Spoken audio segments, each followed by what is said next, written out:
உயிரின் ஓட்டத்திற்குள் தான் இது நிலைத்திருக்கிறது என்பதை காயத்ரி மந்திரமும் சூரியன் என்று சொன்னது. சூரியன் என்பது நம் உடலுக்குள் சூரியன், குருச்சேத்திரம் என்பது நம் உடலுக்கும் தானே. நாம் எடுத்துக்கொண்ட உணர்வு அனைத்தும் இந்த குருவான நிலைகள் கொண்டு அது வளர்த்துக்கொண்ட நிலைகள்.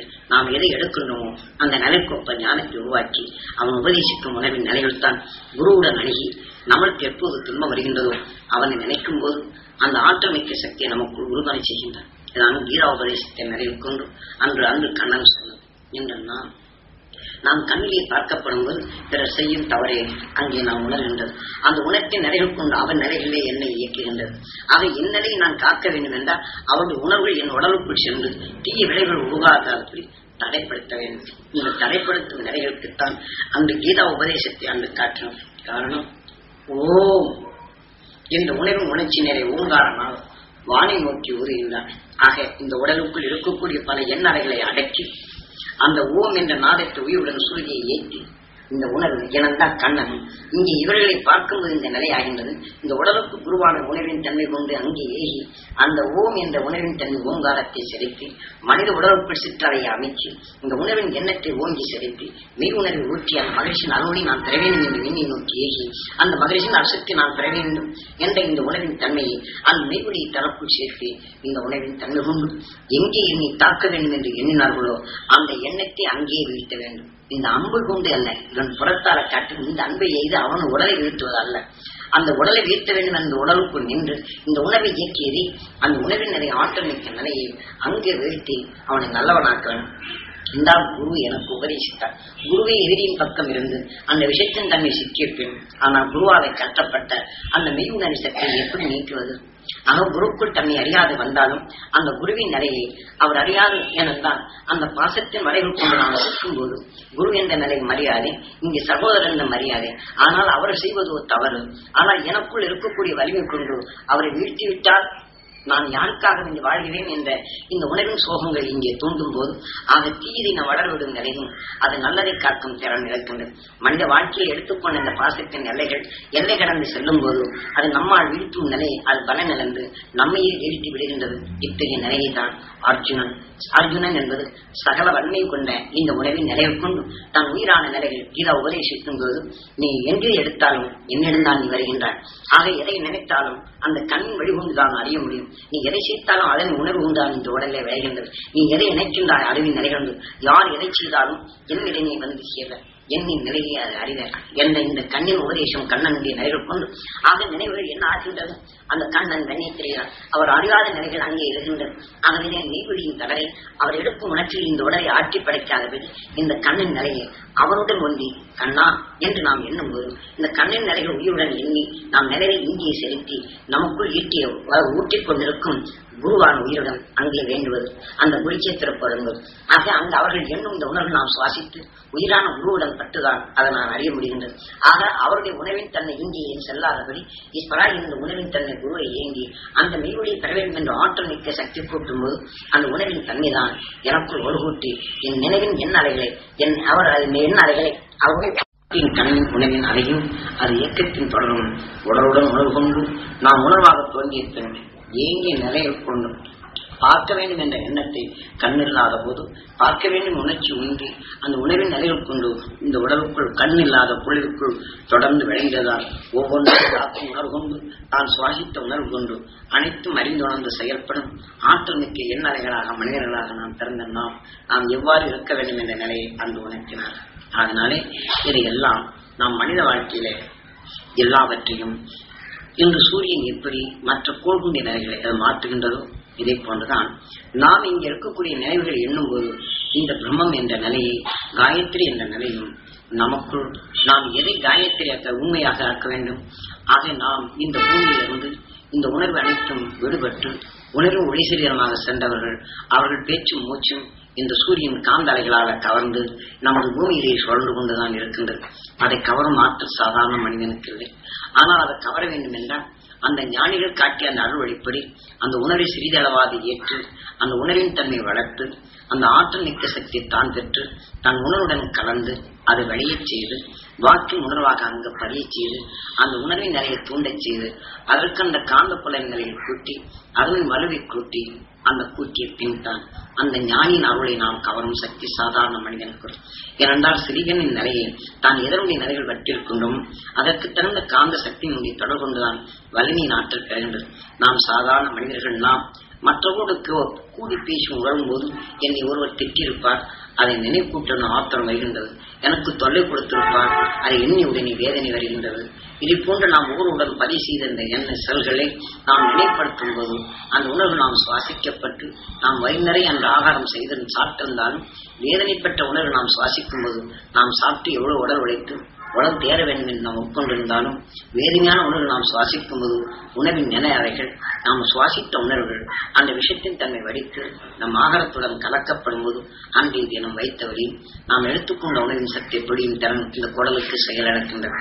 ஏனென்றால் நாம் எப்படி வாயுக்குள் நாம் காலத்தை போடும்போது அடுத்த உணவு நிலையை நாம் சுவாசிக்க முடியாத தன்மை ஏற்படுகின்றதோ இதை போன்றுதான் குடலுக்குள் உணர்ச்சி தூண்டும் நிலைகள் அது சுருங்கி தனக்கு ரசத்தை பொழியும் தடவை அந்த குடல் சுருங்கும் போது வேதனை ஊட்டு நிலைகள் வரும்போது நாம் உட்கொண்ட ஆகாரத்தை அது பிழியும் திறன் இறக்கின்றன. இவ்வாறு பிழியும் திறன் இருக்கும்போது நாம் எவ்வளவு பெரிய ஆகாரத்தை நாம் சாப்பிட்டிருந்தாலும் இந்த சத்தின் தன்மையை நாம் தரக்கூடிய தகுதியை இழந்து விடுகிறோம். ஆக நம்மளோட அந்த வேதனை உணர்வு நஞ்சாக மாறி அடுத்த களம் என்கண் கைகால் படைச்சல் இது போன்ற தீய விளைவுகளை உருவாக்கும் அந்த நிலைகளை உருவாற்றி வருகிறது. இதை நாம் அறியாமலேயே ஒவ்வொரு சந்தர்ப்பமும் நம்மளை மாற்றுகின்றது. இதை போல ஒரு சந்தர்ப்பம் ஒரு மனிதனை மாற்றியது என்றால் ஒரு மரணம் அசுரத்தன்மை கொண்ட ஒரு மனிதன், ஆனால் வான்மீகி அந்த வான்மீகியை தத்துவத்தை நாம் எடுத்துக்கொண்டால் அவன் மற்ற உயிரினங்களை பதிவிட்டு அந்த உணவின் நிலைகளை ரசித்து அதற்குள் உட்கொண்டு வந்தவன். ஆக இதை போல பிறர் பொருள் கொண்டு சென்றாலும் அவன் இறக்கமற்ற நிலையை அவனை தாக்கி அந்த பொருளை தனக்குள் நேற்றி தன் உணவின் நிலையில் வாழ்ந்து வந்தவன் அவன். ஆக இவ்வளவு அரக்கு குணம் படைத்தவனுக்கு இந்த வான்மீகி இந்த ராமாயணத்தை எழுதினான் என்றால் விண்ணுலகில் ஆற்றல் இவனுக்கு எப்படி கிடைத்தது, இந்த ஆற்றல் மிக்க இவனுக்கு சக்தி கிடைத்தவருடைய துணை என்ன என்ற நிலையில் நாம் அறிந்து கொண்டால் இது நாம் அதுவும் சந்தர்ப்பம் தான். எப்படி இன்னைக்கு ஒரு புழு அதனுடைய சந்தர்ப்பம் புழு தான் உட்கொண்டு இருக்கும் போது குழவி இதை சந்தர்ப்பத்தால தூக்கி இந்த உணவின் நிலையில் வரும்போது அது குழவியாக மாறுகின்றது.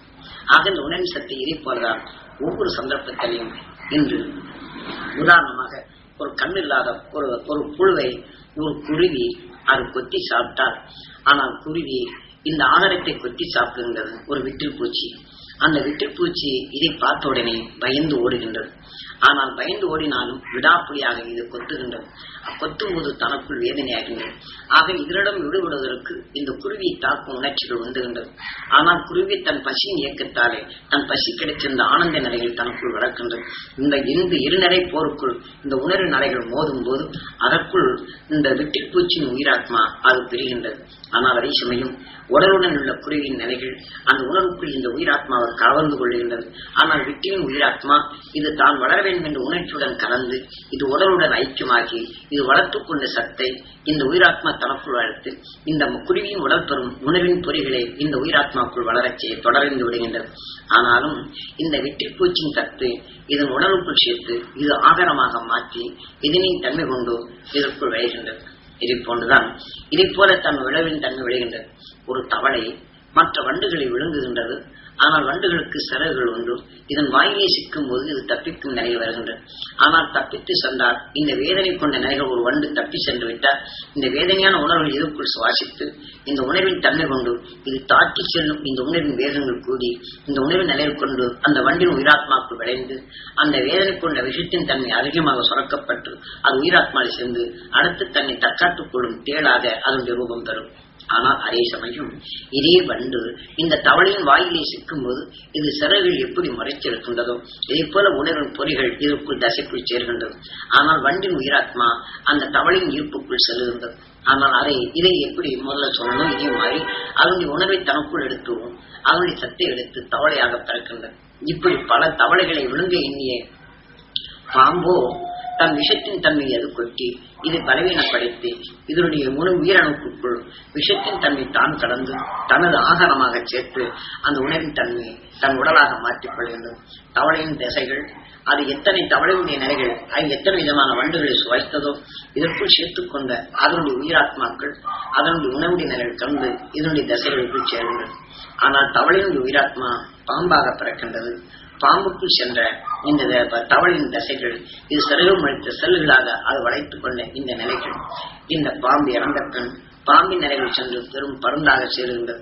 அந்த பருந்தாக வரப்போகும்போது இந்த தவளைக்குள் தன் விஷத்தை எப்படி செலுத்தியதோ இதை போலதான் அந்த உணர்வின் நிலைகள் கொண்டு பறந்து தன் பருந்துக்குள் இருக்கக்கூடிய விஷம் மீண்டும் இந்த பருந்தை கண்டால் பாம்பு நடந்து ஏனென்றால் அந்த விஷயத்தின் தன்மை கொண்டும் அந்த கூடிய அலைகள் வந்தவுடனே தன்னை குத்திவிடும் என்ற இந்த இரு நிலைகள் கொண்டும் அதை கண்டாலும் இது நகர்ந்து செல்கின்றது. இதை போன்றுதான் இயற்கை நிலைகள் கொண்டும் பல வேதனைகளை அனுபவித்து இந்த உயிருடன் ஒன்றியை இப்போது நாம் வந்திருக்கிறோம் மனிதனாக.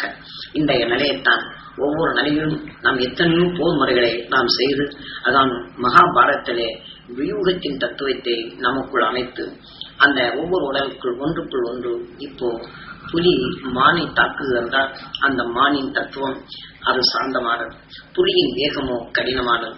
ஆனால் இதை விழுங்க வேண்டும் என்று எண்ணி இதனுடைய வலிவு கொண்டு தாக்குகின்றது. தாக்கிய நிலையில் கொண்டு இதனுடன் இருந்து விடுபட எண்ணுகின்றது. ஆனால் மானும் உயிராத்மா அந்த புலியின் உடலுக்குள் சென்றவுடனே புலியின் உடலை பெரும் வருகின்றது. ஏனென்றால் பெரும் வியூகத்துக்குள் ஊடுருவி அதனின் வலுவையை தான் கண்டான் என்று மகாபாரதத்தில் தத்துவம் உண்டு. இதை போலதான் எந்த வியூகத்துக்குள் சென்றாலும் இந்த உணர்வின் வேகத்தொடர்கள் அதற்குள் கலந்து அதனின் உடலாக பெறுகின்றது. ஆனால் மானின் சக்தி சாந்தம் இதனுடன் கலக்கப்படுவது அது பலவீனம் அடைந்து தன் வீரியத்தன்மை ஒரு மாவுடன் காரத்தை கலக்கப்படுவது காரத்தின் செயல் இழந்து ஆனால் இதனுடன் கலந்து சுவை மிக்கதாக ஆழ்ந்தது. ஆக இது சுவையற்ற நிலை இருப்பதை சுவையுடன் உணர்ச்சியில் தூண்டும் உணர்வோடும் நிலையாக இப்படித்தான் உருமாறி வந்ததே மகாபாரத போர் என்றது. மகாபாரதம் என்பது பூமிக்குள் விளைந்த அனைத்து சத்தும் மற்ற தாவர இனங்களாக அது ஒன்றுடன் ஒன்று ஒரு வேப்ப மரத்தின் கசப்பை ஆனால் ஒரு அணு எடுத்துக்கொண்டால் அந்த அணுவின் சக்தி அணுவாக படரப்படும் போது இன்னொரு இழுப்ப மரத்தின் சத்தை அதை எடுத்துக்கொண்ட ஒரு அணு ரெண்டும் ஒன்றுடன் ஒன்று மோதும் போது இந்த மோதியின் நிலைகள் கொண்டு ஆனால் கலந்து தோற்பான சத்து இறுகும் நிலை கசப்பின் சத்தை விரிவடையும் நிலை விழித்தழும் நிலை. ஆக ஒரு வெப்ப காந்தம் இப்போ வெப்ப மரத்தின் கசப்பை காந்தம் கலந்து கொள்கின்றது. ஆனால் அவருடன் இணைந்து வெப்பத்துடன் மோதுவனை வெப்பமாகின்றது. ஆனால் இதனுடன் இணைந்து அதனுடன் மனமாக வெளிப்படும் செயலாகிறது. இணையும் சந்தர்ப்பம் பிரம்மா. அதனுடன் இணைந்து மனத்தை வெளிப்படுத்தும் போது ஞானம் சரஸ்வதி, பிரம்மாவின் மனைவி சரஸ்வதி. ஆனால் அதே சமயம் ஒரு அணுவின் தன்மை காந்தம் ஒரு மலம், வெப்பம் இரண்டாவது மலம், மூன்றாவது உணர்வு மலம், மும்மலம் முன்னுணர்வு முச்சக்தி என்ற இந்த உணர்வின் தன்மையை அந்த விஞ்ஞானிகள் காட்டி இப்படி ஒன்றுக்குள் ஒன்று மோதும் இந்த சந்தர்ப்பம் இதை விளங்கி அது ஆற்றலின் தன்மை கொண்டு அதனுடன் ஐக்கியமாகி அந்த அணுவின் அலையாக அந்த குணத்தின் அணுவாக அது அலையாக செல்லுகின்றது. இதை போல இழுப்ப மரத்தின் கசப்பை எடுத்துக்கொண்ட இந்த அணு இது ரெண்டும் காந்தமும் மோதும் போது காந்தமும் ரெண்டும் ஒன்றாகின்றது. ஆனால் அதே சமயம் அதற்குள் இருக்கக்கூடிய வெப்பம் அதிகமாகின்றது. இரு பொருளுடைய நிலையை சேர்க்கும்போது வெப்பத்தாலே இறுகும் தன்மை கொண்ட அந்த இழுப்ப துவர்ப்பு உள்பக்கம் இறுகியும் புறநிலை கசப்பு ஒமட்டல் நாம் சாப்பிட்டால் கசப்பு சாப்பிட்டால் எப்படி ஒமட்டல் ஆகும் இந்த வெப்பத்துக்குள் வெளிவந்து இதனுடன் இணைந்து ரம்பம் போன்ற பற்களை போற்றும் நிலைகள் அது பெறுகின்றது. கொஞ்சம் இதெல்லாம் நாம் தெரிந்து அது மோதி அது எப்படி ஒன்றுடன் ஒன்று இணைந்து ஒரு புது அணுவின் தன்மை ஆகின்றது. இதே போலதான் பல ஆயிரம் செடிகளின் தன்மைகள் உணர்வுகள் ஒன்று சேர்த்து காந்தங்கள் ஆகும்போது 1000 காந்தத்தின் பவரும் 1000 விதமான உணர்வின் சக்திகள் ஒன்றாக கலந்து அந்த உணர்வின் ஆற்றல் மிக்க நிலைகள் ஈர்க்கும் சக்தியும் அது வெப்பத்தால் உருவாக்கும் சக்தியும் ஒரு அணுவின் தரம் பெறும்போது புவியின் ஈர்ப்புக்குள் பட்டத்தின் அந்த புவி ஈர்ப்புக்குள் இதனுடைய காந்த தொடர் கொண்டு தனக்குள் அமைத்துக் கொண்ட அந்த உணர்வின் சக்தியை காற்றலை படரும் போது தன் சிற்றாலைகளாக தனக்குள் கவர்ந்து அந்த உணர்வின் சக்தியாக இன்று நாம் பார்க்கிறோம் அல்லவா பல மரம் செடி கொடிகள் இதை போன்ற தாவர என வித்துகளாக தனக்கும் உணர்வின் தன்மை அது விளைந்து தன் ஆற்றலின் சக்தியை பெருகி அந்த உணர்வு பொருளுக்கொப்ப மரத்தின் ரூபமாகி அந்த உணர்வின் சக்தியை தனக்குள் வடித்து அது வித்தாகின்றது. ஆக வித்தாகி தன் இனத்தின் தன்மை பெருக்குகின்றது. இதே போன்றுதான் நாம் மனித நிலையில் தட்ட இந்த ஒரு உயிரணுக்கள், இதே போன்றுதான் பல தாவர இன சத்தின் பொறிகள் எப்படி இயங்குகின்றதோ அதே போன்றுதான் இந்த ஒவ்வொரு உடலுக்குள் எடுத்துக்கொண்ட உணவின் சத்துடைய பொறிகள் இயங்கி உடலின் அமைப்புகள் இந்த வியூக தத்துவத்தை மகா பாரத போர் நாம் ஆரம்பத்திலிருந்து இந்த உணவின் செடியடைகள் ஒன்றுக்குள் ஒன்று மோதி அந்த பொறிகளின் விரிவடையின் இயக்கம் தான் நமக்குள் வருது. இந்த கரண்ட் உற்பத்தி செய்ய வேண்டாம் நெகட்டிவ் பாசிட்டிவ். ஆக நமக்குள் இருக்கக்கூடிய பூமியின் சுழற்சிக்குள் இருக்கக்கூடிய காந்தம் இதே நெகட்டிவ் பாசிட்டிவ் மற்றொன்றோடு உராயப்படும்போதுதான் பூமியின் சுழற்சி வட்டம் வருகின்றது. ஆனால் அதுக்குள் உராயின் நிலைகள் வரும்போதுதான் காந்தத்தின் உற்பத்தியும் தனக்குள் வெப்பத்தின் தன்மை உருப்பெறும் சக்திகள் அது பெறுகின்றது. இதை போன்ற ஒவ்வொரு நிலையும் ஏதான் அன்று வியாசகன் ஒன்றும் அறியாத மூடனாக இருந்தாலும் அவனுக்குள் இத்த பெரிய ஆற்றல் எவ்வாறு பெற்றது என்கிற போது கடலிலே மீன் வாழும் நிலையில் அவன் மீனை வேட்டையாடி புசிப்பவனே அவன். ஆக நிறுவனம் மற்றொன்றை ஈவு இறக்கம் என்று தனக்குள் கிடைத்தது என்ற வேட்கின் நிலையில் கொண்டு அவன் கடலுக்குள் செல்லும் போது எதிர்பாராத புயலால் சிக்கப்படுகின்றான். இவன் கட்டுமரத்திலிருந்து வீழும் போது அவன் வீழ்ந்து உயிருக்காவலி தவித்துக் கொண்டிருக்கிறான். இந்த உடல் இறந்துவிடும் என்ற தன் உடல் நினைவு அணைகள் அனைத்தும் அங்கு மறக்கப்படுகின்றது. ஆக இறந்து விடுவோமோ என்று உடலின் ஆசைகள் சென்று தன் உயிரின் தன்மை தன்னை தப்பித்துக் கொள்ள வேண்டும் இயக்க உணர்ச்சியின் தன்மை அவன் தூண்டி விண்ணை நோக்கி மேல் மேகினான் என்றான் நீர் கீழே. அதுக்குள் தவித்து தட்டி மேலே வந்து தன் உணவின் தன்மை மீள வேண்டும் என்று இயக்கத்தை எண்ணி இயங்கும் போதுதான் அந்த இயக்கத்துக்குள் வானை நோக்கி எண்ணுகின்றான். ஏனென்றால் அந்த கதிரவன் காந்த அலைகள் இங்கே சூரியன் அதனுடைய அலைகள் நமக்குள் படுகின்றது. இயக்க அலைகளோ தான் மீள வேண்டும் என்று உணர்ச்சியின் தன்மை தனக்குள் உந்தி அது ஏங்கி தவித்துக் கொண்டிருக்கும் போது அவன் சிறிது நேரத்துக்குள் உடல் அனைத்தும் மறையும் தன்மை. அதே போல எந்த மீனை அவன் வேட்டையாடினானோ அதே போல இப்போது நாம் டார்கின் மீன் என்று சொல்கின்றமே மனித என உடலுடன் காக்கும் உடல் கொண்டது கடல் வாழ் மீனுக்குள் அது ஒன்று. ஆக இதை போன்ற அந்த ஒரு மீன் இவனை காக்க அந்த அலைகடலில் இருந்து இவனை மீட்டி தரை கரை சேர்க்கின்றது. ஆனால் இவன் கரை போல இவனுக்கு உருவாகி அந்த நடுக்கடலிலே தத்தளித்து அதன் மீது வீற்றிருந்து தன்னுடைய உயிரை காக்கும் உடலின் எண்ணத்தை உயிரை எங்கி எண்ணும் போதுதான் இதை போன்று இந்த உடலின் உணர்வுக்குள் தீயதை மாய்த்து ஒளியின் சுடராக பெற்ற துருவ நட்சத்திரத்தம் வந்த ஒளிக்கதிர் இவன் ஈர்ப்புக்குள் பட்டு இந்த உணவில் நிறைவு கொண்டு மீ உலகம் இந்த துருவ நட்சத்திரம் ஆகும். ஒரு அந்த அகசியம் அகம் என்பது ஒரு அணு. அணுக்குள் உணவின் தன்மை இயக்கி அந்த அணுவின் இயக்கத்தை தனக்குள் கண்டுணர்ந்து இந்த உணவின் சிற்றலையாக தனக்குள் மாற்றி உணவின் நிலைகள் ஒளி சரியமாக பெற்று பூமிக்கு வரும் துருவத்தின் ஆற்றலை தனக்குள் கவர்ந்து அறிவை ரசமாக மாற்றி உணவின் ஒளியலையாக மாற்றிக்கொண்டிருக்கும் துருவ நட்சத்திரத்திலிருந்து வெளிப்பட்ட அந்த உணவின் நிலை எந்த பேருமை கண்டுணர்ந்து உணவின் நிலையாக வளர்த்ததோ அந்த உணவின் நிலைகள் தன்னை காக்க அதை எடுத்துக்கொண்ட உணர்வின் அதே வேகத்தின் தன்மை கொண்டு இந்த காந்த புலனின் நிலையை கொண்டு அன்று அவருடைய நிலைகள் ஈர்க்கப்படுகின்றது. ஏனென்றால் கடல் வாழ்வர்கள் விடியும் நிலைகளை அந்த துருவத்தை பார்த்துதான் அறிந்து உணரும் நிலை. ஆகவே அடிக்கடி அவர்கள் துருவத்தை பார்த்து இந்த உணவின் தன்மைகள் அதிலிருந்து ஒரு அணுவின் தன்மைதான் இவனுக்குள் ஈர்க்கப்பட்டு இந்த உணவின் தன்மை உள்வடைந்து மீன்முனியின் ஆற்றலினுடைய தன்மையும் உணவின் அணுக்களும் இந்த பூமிக்குள் நடக்கும் உணர்வின் இயக்கத்தையும் அந்த உணவின் தன்மை மகா பாடமாக சிருஷ்டித்து இந்த உணவின் நிலைகள் பெற வேண்டும் என்று அந்த விஞ்ஞானி காட்டினார்.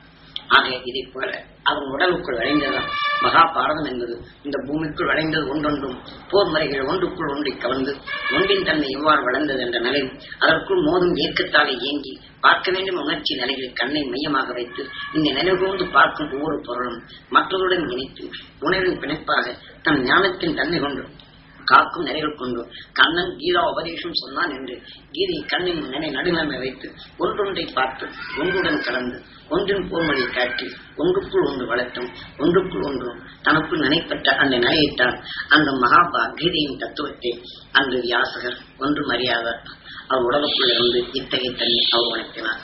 இதை நாம் முதலில் தெளிவாக தெரிந்து கொள்ளும். இதெல்லாம் 3000 ஆண்டுகளுக்கு முன் கிடைத்த இச்செய்தி. இதற்கு முன்னாடி கிடைத்த நிலைகள் வேறு. அது உங்களுக்குள் இந்த தியானத்தின் முறைகள் கொண்டு யாரார் எதை செய்தார் என்ற உணவின் தன்மை கொண்டு அது மெய்வழியை காண முடியும். இப்ப பிற்பகுதியில் நமக்கு ஊற்றிய உணவின் தன்மையை இங்கே நிலைத்திருக்கின்றது. முற்பகுதியில் அதற்கு முற்பகுதியில் சென்ற நிலைகள் அனைத்துமே விண்ணின் ஆற்றல் தட்டல் அவருடைய உணர்வின் ஆற்றல் மிக்க நிலைகள். இப்பிற்பகுதியில் கூட்டிய அந்த ஞானியின் அருளாற்றை பின்பற்றிதான் அதற்கு முற்பகுதியில் சென்ற நிலையில் அது தொடர்ந்து அதன் ஒளியிலே நாம் செல்ல முடியும். இதை அறிந்து கொண்டால் அதை நாம் அறிந்து கொள்ளும். இதன் அருகில் நமக்குள் வளர்த்துக் கொண்டால் அவன் அருகிலே நாம் அணுக முடியும் என்ற இந்த நிலையை நாம் ஒவ்வொருவரும் உணர்ந்தறிய வேண்டிய நிலைகள். நாம் மனித வாழ்க்கை பெரிதல்ல. இந்த உடலை விட்டு நாம் சென்றால் நாம் எந்த நிலையில் நாம் பாசத்தால் வளர்த்திருந்தாலும் எனக்கு உதவி செய்தால் அவருடைய உடலை தான் செய்வேன். எனக்கு ஒரு துரோகம் செய்திருந்தால் அவருடைய உடலை தான் நிறைவேன். வேதனையுடன் இறந்தால் வேதனை கொண்ட மனிதன் இருப்புக்குள் சென்று வேதனை உருவாக்கும் சரீரமாக தான் பரப்பேன். இதை கவனத்தில் வைத்துக் கொள்ளுங்கள். மகாபாரத போரின் தண்ணீர் கொண்டு உணர்வின் இயக்கங்கள் எவ்வாறு இருந்தது என்பதை மெய்வொழியின் உணர்வுடைய நிலைகள் நாம் அறிந்துணர்ந்தால் மனிதனுக்கும் மனிதனான இந்த உடல் பெற்ற பெண் அறிந்துணர்ந்த சந்தர்ப்பம் நம்மளுக்கு நிகழ்ச்சியோ மிக மிக உயர்ந்த நிலைகள். அதனை மனிதன் நாம் இன்று நாம் சிரமம் இல்லாத நாம் வாழ்கின்றோம்.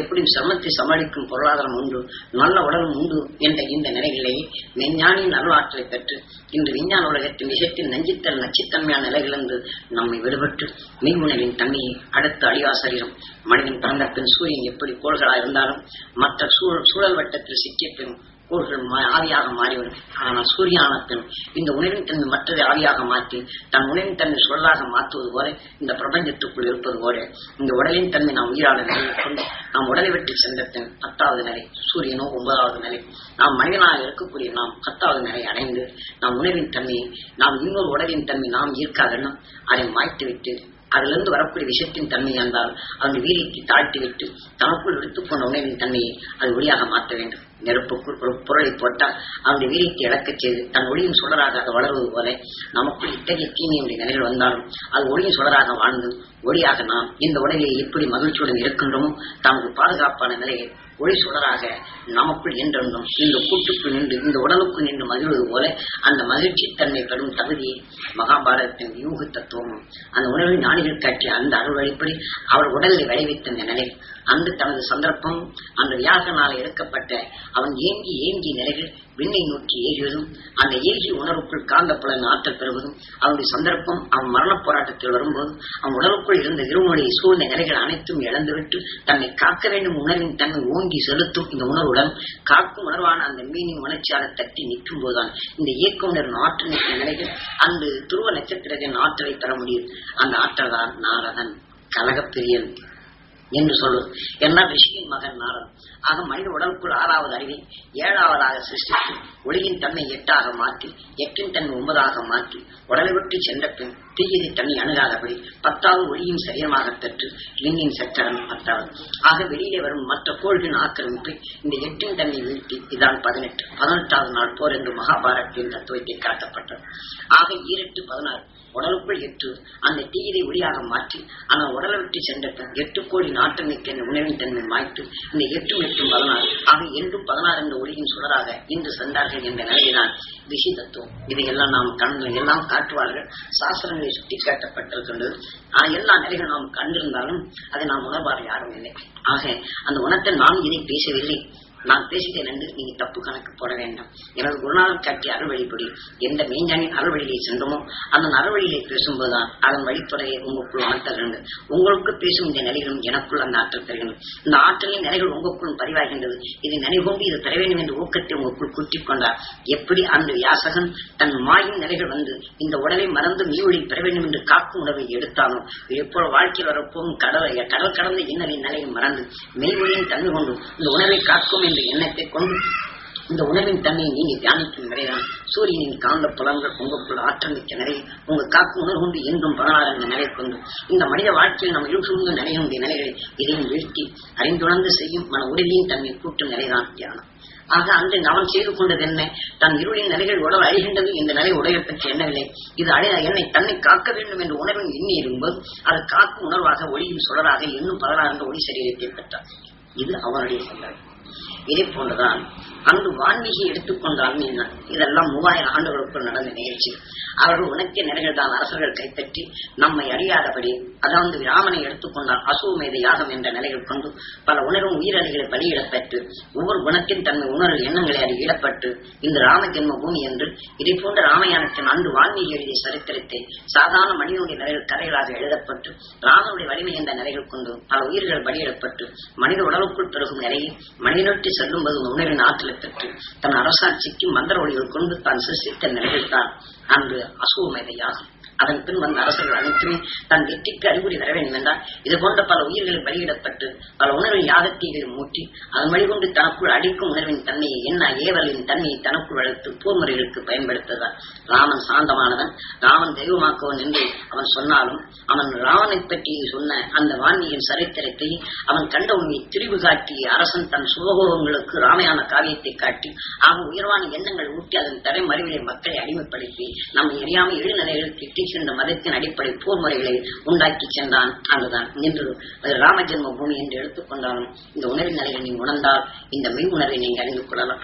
ஏனென்றால் கடந்த கால நிலைகளிலிருந்து இன்று விஞ்ஞான உலகம் மனிதனுடைய சிந்தனைகள் அனைத்தும் முழுமையும் அழித்துவிடும் நிலைக்கு வந்துவிட்டது. இதிலிருந்து காக்கும் உணர்வின் ஆற்றலை தருவதற்கு உங்களை நீங்க நம்ப வேண்டும். நீங்க என்னும் உணர்வின் நிலையில் உங்கள் உயிர் பிரம்மாவிலிருந்து சிருஷ்டிக்கின்றது. அதே போன்றான் அறியாத ஒன்று கொண்ட வான்மீகியின் தத்துவத்தை எடுத்துக்கொண்டாலும் உங்களுக்குள் நினைவை வைத்துக் கொள்ளுங்கள். அன்று வான்மீகி அவன் எப்பொழுதும் வேட்டையாடுவன் தான், திரிதுருவை இறக்கமற்று தாக்குவன் தான் அவன். ஆனால் பிறருடைய நிலைகள் பள்ளியடிப்பவன் தான் ராமன், அது வான்மீகி.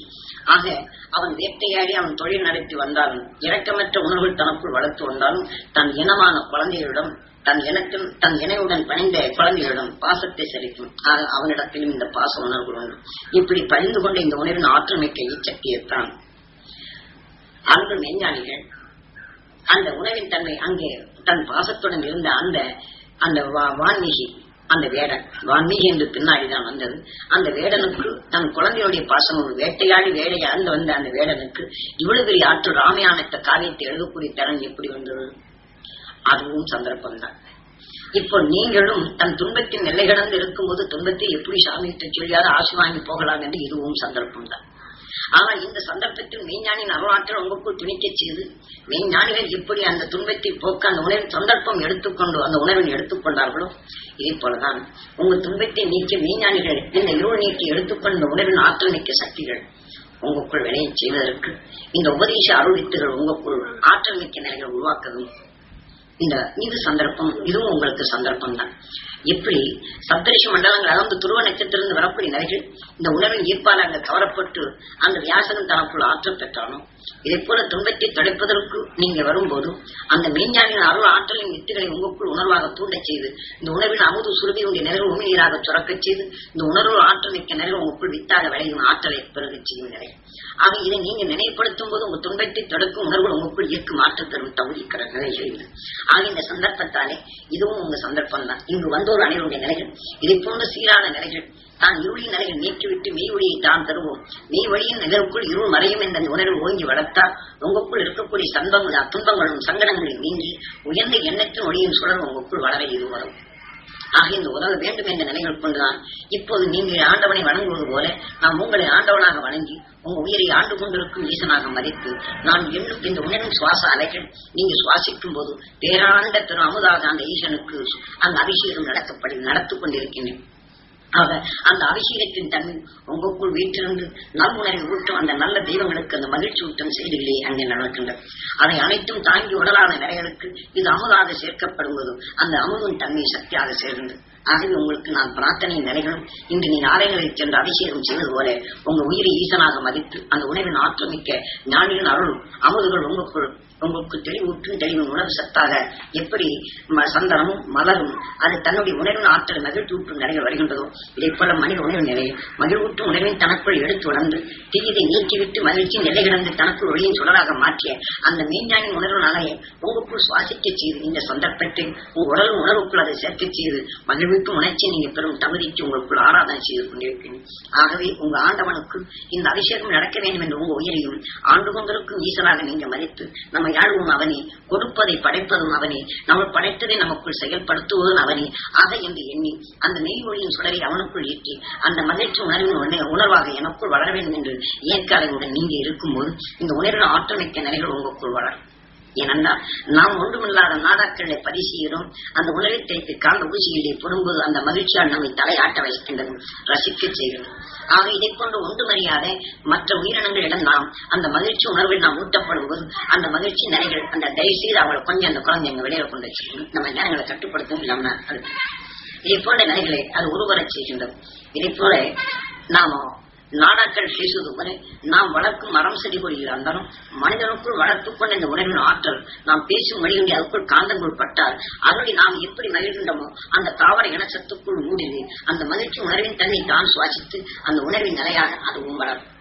நாங்கள் இதை எது ஒன்றுடன் ஒன்று நாம் ஒன்று இயக்கின்றோம். சூரியன் எப்படி மற்ற உணர்வின் நிலையில் இயக்கப்பட்டு உருவரச் செய்கின்றதோ இதே போலதான் மனிதன் ஆற்றல் மிக்க இந்த உணர்வின் என்ன அறைகள் கொண்டு நாம் இயக்கும் ஆற்றலின் நிலையை நமக்குள் வளர்த்துக் கொள்ளும்.